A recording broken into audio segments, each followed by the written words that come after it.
Hello, planet Earth. Welcome to my YouTube channel. We're at 90K, my BFF Jill 730. My BFF Jill 730.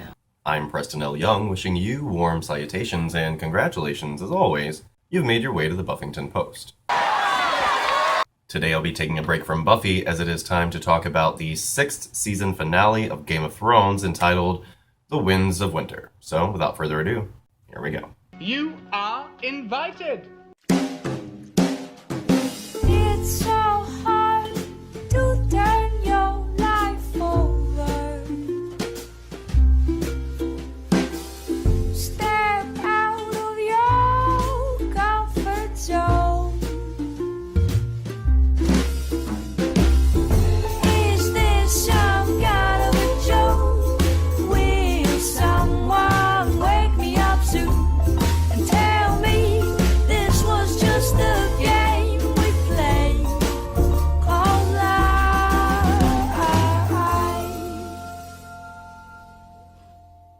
So there is but one king, and he is the King of the North, and his name is Snow? Alright, so this whole King of the North chanting about Jon, I really kind of disagree with. If we look back to the last episode, we saw just how great Jon is at commanding the Northern forces, aka not very, and really Sansa is the one who had the ace up her sleeve who kind of saved us all, and so I don't understand why Jon isn't immediately deferring to Sansa, saying, hey, her name is actually Stark, she's gonna be your king. And so, I don't know about all of that. That was my really, rough spot with this episode. Everything else was really, fine and, better than fine, honestly. But this whole making Jon King of the North when he's a bastard and we've got Sansa right there, it just doesn't make a whole lot of logical sense. Although, I did like that we had little lady Lyanna Mormont call out the Manderleys. We've been wondering where the Manderleys are this whole season. We were expecting them to make the Frey Pies, etc. But whatever, we got the Manderleys, and so I like that they kind of explained that away. So I went to dinner Saturday with some friends of mine, and they were saying, okay, so what's gonna happen in the end? I said, okay, Cersei's gonna burn down the Sept of Baelor, and my friend said, oh, she's probably gonna burn the whole city down. And I said, well, if she does that, then she'll be in the city, and she'll die too, and Cersei ain't about that life. Called it. I said, Arya's gonna show up at the Frey party and kill Walder Frey. Sam is going to go to the Citadel because we saw the White Raven flying out to all the houses in the episode preview, right? Daenerys is gonna sail for Westeros. And we are going to go back to the Tower of Joy for confirmation of R plus L equals...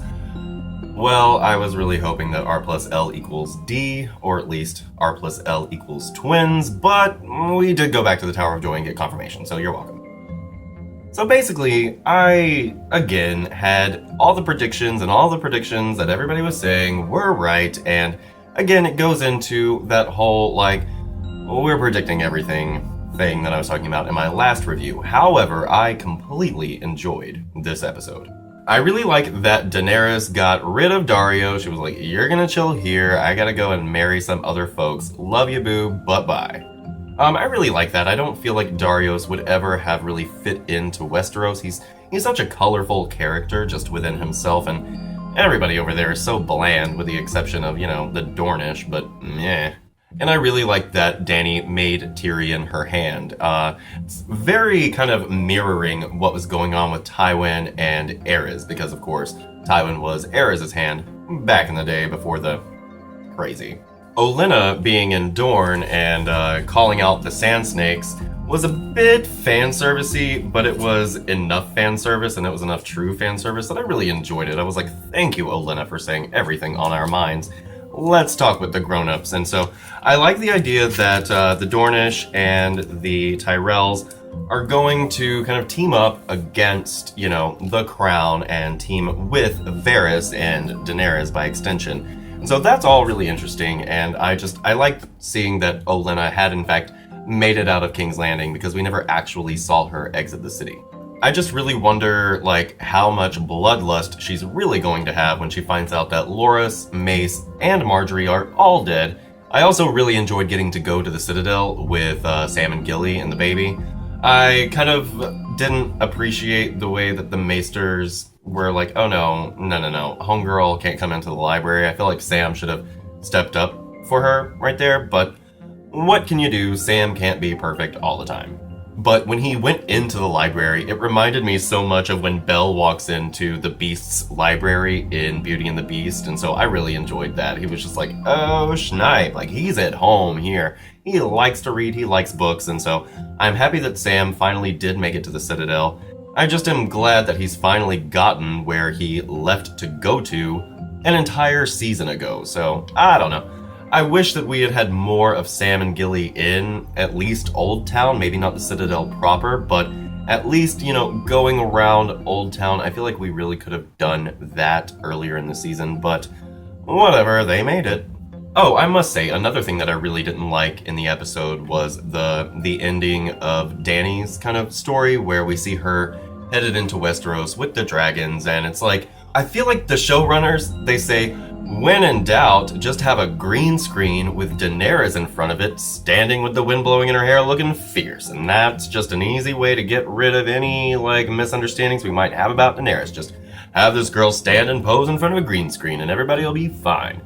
Really annoying. I wish that they would do anything else with the end of Dany's storylines. You know what I mean? I like that Peter came to Sansa and said, yeah, this is what I gave you, this is what I want. I want to be on the throne, and I want you by my side, and not this rinky-dink northern king bullshit. I want to be the king of Westeros, so do you want to play with me? And I like that she was like, no. The scene between Jaime and Walder was off the chain like a freed slave. I loved it. I enjoyed it. I like that in trying to put Jaime in his place, Jaime really put Walder in his place. He said, look at you, I'm always having to come in and clean up your messes. The name around town is Lannister, not Frey. You guys are ratty, you're stanky, you're really not worth my time, and I think that this alliance between the Freys and the Lannisters is completely gone, especially given what we have with Arya. I love that Arya came in, and I was saying to somebody, I can't remember who, but basically, it would make a lot of sense for Arya to show up at the Twins, I was saying, because if she's coming from Braavos, then she would not be very far as far as a port to get her there from the Twins. It would make geographical sense, especially since everybody else can just fly around and teleport to wherever the fuck anyway, right? So that was great. Knife to the throat. Fuck you, Walder Frey. So Uncle Benjen was just kind of like, holla back or don't, Bran and Mira. I can't go up to the wall because of all the magic. Whatever, that's fine. I didn't expect for Benjen to stick around, but I was, again, pleased with the fact that we got the Tower of Joy reveal. Again, I was expecting, or really just hoping, honestly, for Daenerys, but of course, it's Jon. R plus L equals J. Now you all know what the heck we've been talking about, right? And what I really enjoyed about this scene, oh, by the way, what I didn't like about this scene is we're supposed to understand that Lyanna was like this wild beauty looking so beautiful all the time, and I get it, she was like bleeding out, dying, and sweaty as fuck, but I don't know, she just didn't live up to the picture I had of her in my head, you know what I mean? That's beside the point, and that's just me being shallow, but I really like most of all what is going on in the scene with Ned. You can just see on this actor who's playing young Ned's face, like, he's really struggling with this. This is not at all what he was expecting to find, and it's not at all something that he feels right in doing. And Ned is a very honorable man, and I can see why he would honor his sister in this way, but he is lying for the rest of his life. Really, the rest of his mortal life. He lies to everyone about this child, which, when you think about it in retrospect, really hurts for the character. Like, it makes me feel super bad for Ned. And because Eddard was so honorable and has this very, starkness to him, the part where Jon dismisses Melisandre is like, no, he's obviously not the king in the north. Like, he is not a real Stark, because Eddard would never have let Melisandre go. He would have chopped her fucking head off in front of God and everybody, and it's just kind of, I don't know that that's what they were trying to say to us, like wink, wink, nudge, nudge, but that's really what I got out of it. He's not a true Stark, because Starks have real honor, and they take out their vengeance, and more than that, they're justice. They are very like, this is right and this is wrong. And so I don't like the way that he dismissed Melisandre, but again, I feel like it is symbolic of him just not truly being a Stark. So in King's Landing, I was like, jump, jump, jump, jump. And he jumped, right? Like when they just stayed on the window, I knew he was a goner. It sucks for Tommen, whatever, but what can you do? He's gone now. And I don't foresee anyone other than Cersei missing him, and fuck, after all the shit he put her through, shit, he may as well, like, be gone. I don't think she's gonna miss him terribly much because, oh, long may she reign. This was my moment, man. This was everything I've been wanting. I've wanted Cersei to sit on that throne since I started reading the books. This bitch is cold-hearted, and this is exactly what she wants. Do I think it's going to end pretty? Fuck no. But I love it. Everything with Cersei in this episode, from torturing Septa Unella to just kind of like straight chilling in the Red Keep while the whole like debauchery is going on down at the Sept. It was really great. I feel super bad for Marjorie. You know, Marjorie, she's always, since we've met her, been like, these are my dresses. Would you like to see my breasts? And I noticed that when we got to the trial for Loras and Cersei, that she had on like a straight up turtleneck dress, and she was like super chaste, looking pious as shit, and I just thought that was really nice for her character to show like what she really has done to try and appear anyway better. And I really hate that Marjorie got blown up in the Sept of Baelor, because I was really liking Marjorie this season, and to the show's credit, I feel like we were supposed to feel bad for Marjorie, not so much Mace.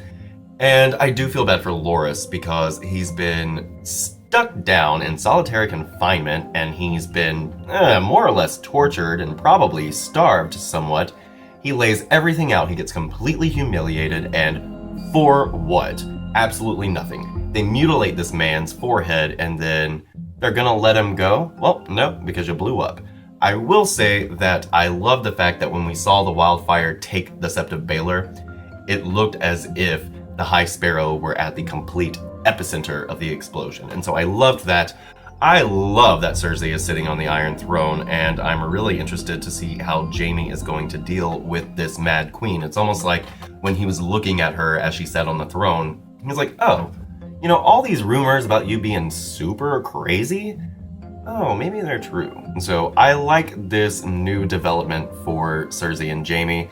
I loved this season finale. I feel like it was rock'em sock'em. It was amazing. I'm really excited to, 10 months from now, get to the next season. But that's pretty much all I've got for today, you guys. It was a great season finale. It's been overall a really strong season. A few episodes were hit or miss for me personally, and I'm sure for some of you, but that's what you're here for. Let me know what you thought of the whole season down in the comment section below. I'm Preston L. Young. I hope you're having a great 2016 so far, everybody. You can come right back here to the Buffington Post anytime for Buffy the Vampire Slayer reviews, Angel and Faith reviews, Buffyverse discussions, and more. Have a great day today, and we'll see you next time. Bye. I'm a woman in love, and I love what's going through me. Didn't have to keep it, wouldn't put you through. You could have swept it from your life, but you wouldn't do it. No, you wouldn't do it. And you're having my baby. I'm a woman in love, and I love what it's doing to me. I'm having my baby. I'm a woman in love, and I love what's going through me. I'm having my baby. What a lovely way you said how much you love me. I'm having my baby. I knew what I had to do, and I made myself this solemn vow. I was gonna be a lady someday, though I didn't know when or how. But I couldn't see spending the rest of my life with my head hung down in shame. You know, I might have been born just plain white trash, but fancy was my name. My BFF Joe 730.